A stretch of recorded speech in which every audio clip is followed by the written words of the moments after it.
Well, thank you, Mr. Chairman. Mr. Beaudreau, in June of this year, President Biden said, quote, Republicans falsely claim that I'm blocking production on federal lands. He says, but again, that's nonsense. Well, I'm a Republican and I do claim that he is blocking production on federal lands. Last month, President Biden said something different. He said, no more drilling. There is no more drilling. Joe Biden. When was he lying? Which was the lie? Because clearly the president is lying. Which one? So, Senator, I think, as you know, production on public lands, both onshore and offshore, has not stopped. In fact, in this administration, production levels, and this is just EIA information, has increased on public lands to over 1 billion barrels a year. And so there has been no attempt by the administration to block or stop or impede production on public lands. So then the president is lying when he says no more drilling, there is no more drilling. That's a direct lie into the camera to the American people by the President of the United States. So I don't, I can't comment on a quote sort of out of context, but clearly there is ongoing drilling on public lands as well as production. So under the Mineral Leasing Act, the Secretary is required to hold quarterly lease sales in each state with federal oil and gas resources. By the fall of 2023, 2.5 years into the administration, the Secretary will have held 2 of the 10 required sales in these states. So when will the department resume quarterly lease sales in the states where federal and oil gas resources are currently?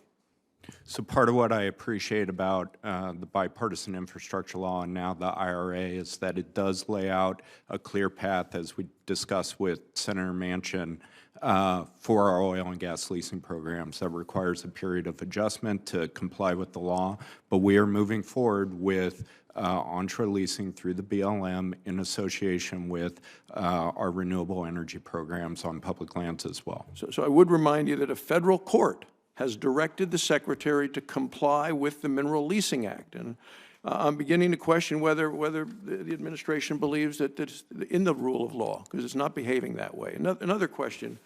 The department recently released a draft analysis of greenhouse gas emissions associated with 3,600 oil and gas leases issued from 2015 to 2020.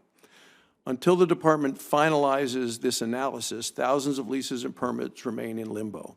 When will the department issue a final environmental assessment of this matter? So this is one of the highest priorities in the department to complete that work. As I know you're aware, we get buffeted around by various pieces of litigation and judicial rulings, and so part of what we have to do while we complete that analysis is take into account the latest judicial rulings that impact that analysis. And so in order to again, provide defensibility for leases that the department issues, we have to ensure that that work complies with the latest court rulings. So you're saying basically a lot of lawsuits slow down the process, muck up the problem. In addition to the red tape, the lawsuits make it worse. So does the department have a plan? Yeah, go ahead.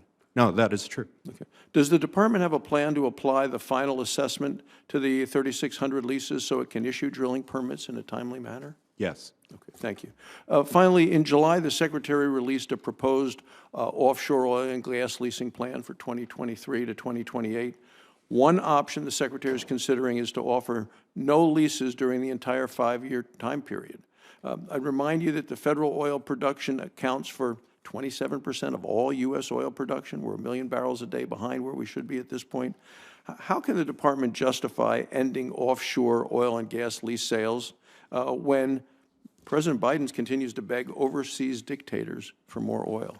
Again, as we discussed with the chairman, under the IRA, our oil and gas leasing programs are connected with our offshore wind programs.